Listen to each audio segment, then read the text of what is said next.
साथियों नमस्कार। पटना बिहार से मैं अमिताभ कुमार दास, आईपीएस 94 बैच, और आप देख रहे हैं मेरा अपना यूट्यूब चैनल दास बोले बिंदास। साथियों, हरियाणा से एक बड़ी खबर आ रही है जिसने पूरे हिंदुस्तान को अभी झकझोर के रख दिया है। कल हरियाणा में इंडियन नेशनल लोकदल के प्रदेश अध्यक्ष नफे सिंह राठी का खून कर दिया गया। नफे सिंह राठी की कहानी सुनने के पहले थोड़ा लोक दलों के बारे में मैं आपको समझा दूं। देखिए, हिंदुस्तान में दो लोकदल हैं। एक है इंडियन नेशनल लोकदल, जिसे चौधरी देवीलाल का परिवार चलाता है। इसमें ओम प्रकाश चौटाला, अजय चौटाला, अभय चौटाला जैसे लोग हैं। और दूसरा है राष्ट्रीय लोकदल, जिसे चौधरी चरण सिंह का परिवार चलाता है। इसके अध्यक्ष चरण सिंह के पोते जयंत चौधरी हैं। इन दोनों लोकदलों का कार्य क्षेत्र भी अलग अलग है। जो इंडियन नेशनल लोकदल है वो ज्यादातर हरियाणा में सक्रिय रहता है, जबकि जो राष्ट्रीय लोकदल है उसका कार्य क्षेत्र पश्चिमी उत्तर प्रदेश है। दोनों लोकदलों में एक समानता है, एक बात कॉमन है कि दोनों लोकदलों पर जाटों का दबदबा है। मतलब जाट समुदाय के जो लोग हैं, दोनों का वर्चस्व है इन दोनों लोकदलों पर। तो कल शाम 5:30 बजे की घटना है कि इंडियन नेशनल लोकदल के जो हरियाणा प्रदेश अध्यक्ष थे नफे सिंह राठी, वो अपनी फॉर्च्यूनर कार से जा रहे थे झज्जर जिले में। तो एक रेलवे फाटक है, रेलवे क्रॉसिंग है, वो रेलवे फाटक ट्रेन जाने की वजह से बंद था। वहीं उनकी फॉर्च्यूनर कार रुकी और अचानक 3-4 बदमाशों ने कार पर गोलियां चलानी शुरू की। इस गोलीबारी में नफे सिंह राठी मारे गए। उनका एक गनमैन था जय किशन दलाल, वो मारा गया और बचे 2 लोग घायल हो गए।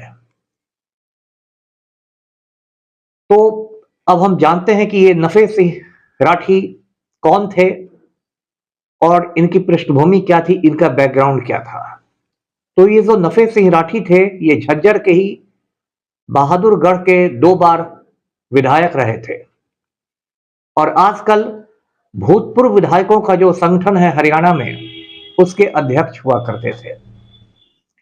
इन्हें पहलवानी करने का शौक था और कुश्ती महासंघ में भी ये पद धारण करते थे और हाल में तुर्की भी गए थे कुश्ती महासंघ के सिलसिले में ही।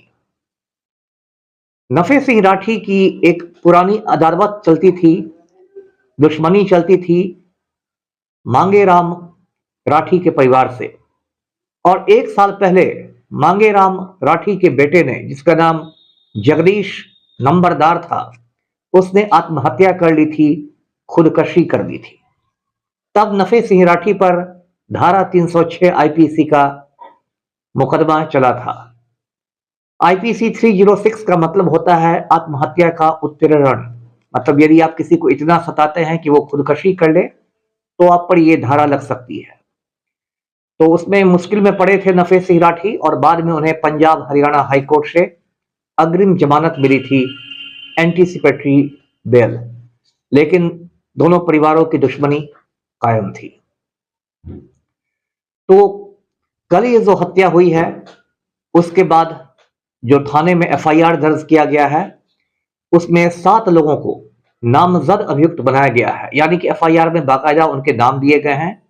इसमें भाजपा के एक पूर्व विधायक हैं नरेश कौशिक, जो भाजपा के हैं तो राम भक्त ही होंगे, और भी 6 लोग हैं जिसमें कुछ मांगेराम राठी के परिवार के भी हैं। अब साथियों, हरियाणा की हालत पर जरा चर्चा करते हैं। हरियाणा में आप जानते हैं बीजेपी की सरकार है, राम भक्तों की हुकूमत है।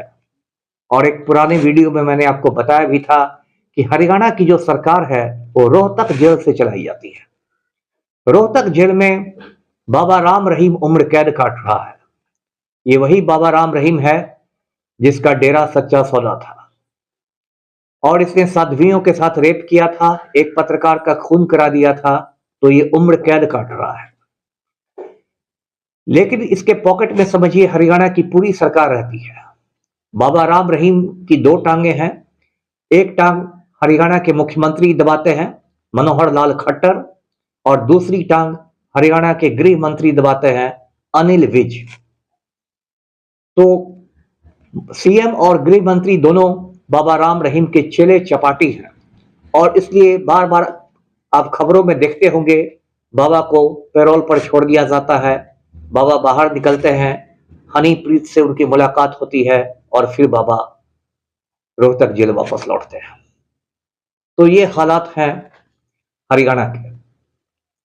और हरियाणा में अभी आप देखेंगे कि जितनी भी वहां की पुलिस है सबको बॉर्डर पर लगा दिया गया है, पंजाब के बॉर्डर पर, जिससे किसान नहीं घुस सके। तो सारे पुलिस वाले जो हैं वो किसानों से निपटने के लिए तैयार है, तो माफिया से कौन लड़ेगा? तो माफिया का जो मनोबल है वो चरम पर है। अब ये जो हत्या हुई है नफे सिंह राठी की, इसमें लॉरेंस बिश्नोई गैंग का भी नाम आ रहा है, और माना जा रहा है कि हो सकता है लॉरेंस बिश्नोई ने ये सुपारी किलिंग करवाई हो। लॉरेंस बिश्नोई का जो गिरोह है ये मूलतः पंजाब का है, लेकिन लॉरेंस बिश्नोई के गिरोह के तार समझिए दुनिया के कोने कोने से जुड़े हुए हैं, और इस गिरोह का एक सदस्य गोल्डी बराड़ कनाडा में भी ऑपरेट करता है। लॉरेंस बिश्नोई खुद अहमदाबाद के साबरमती जेल में बंद है। देखिए दोस्तों, कहां से कहां हिंदुस्तान आ गया है। पहले साबरमती के नाम से गांधी जी की याद आती थी, अब साबरमती जेल में लॉरेंस बिश्नोई बंद है। और उसका एक साथी है काला जठेड़ी, वो दिल्ली के तिहाड़ जेल में है। अब लॉरेंस बिश्नोई गुजरात में है, वहां भी राम भक्तों की सरकार है। तो लॉरेंस बिश्नोई को तमाम सुविधाएं जेल में मिली हुई है, मोबाइल की सुविधा मिली हुई है। वो दुनिया भर में अपने गिरोह के शार्प शूटर्स को निर्देश देता है और हत्याएं करवाता है। वही हाल काला जठेड़ी का भी है। लॉरेंस बिश्नोई ने पिछले 2-3 सालों में कुछ बड़ी बड़ी हत्याएं करवाई हैं। एक हत्या तो आपको याद होगा पंजाबी गायक की हुई थी, सिद्धू मूसेवाला की। उसमें भी बहुत सनसनी फैली थी। उसके बाद पिछले साल दिसंबर में करणी सेना का अध्यक्ष था, जयपुर में रहता था, सुखदेव सिंह गोगा मेड़ी की भी जो हत्या हुई उसमें भी लॉरेंस बिश्नोई गिरोह का ही नाम आया था।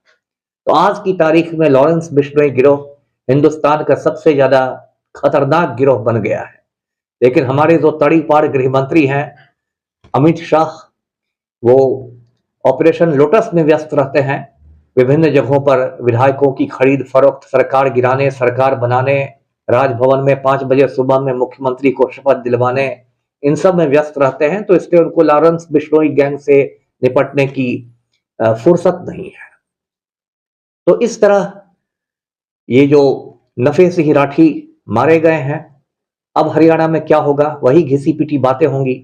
जो गृह मंत्री है अनिल विज अपनी दाढ़ी नोचेंगे और घिसे पिटे बयान देंगे कि हम किसी को बख्शेंगे नहीं, किसी को छोड़ेंगे नहीं, पुलिस सख्ती से अपना काम करेगी।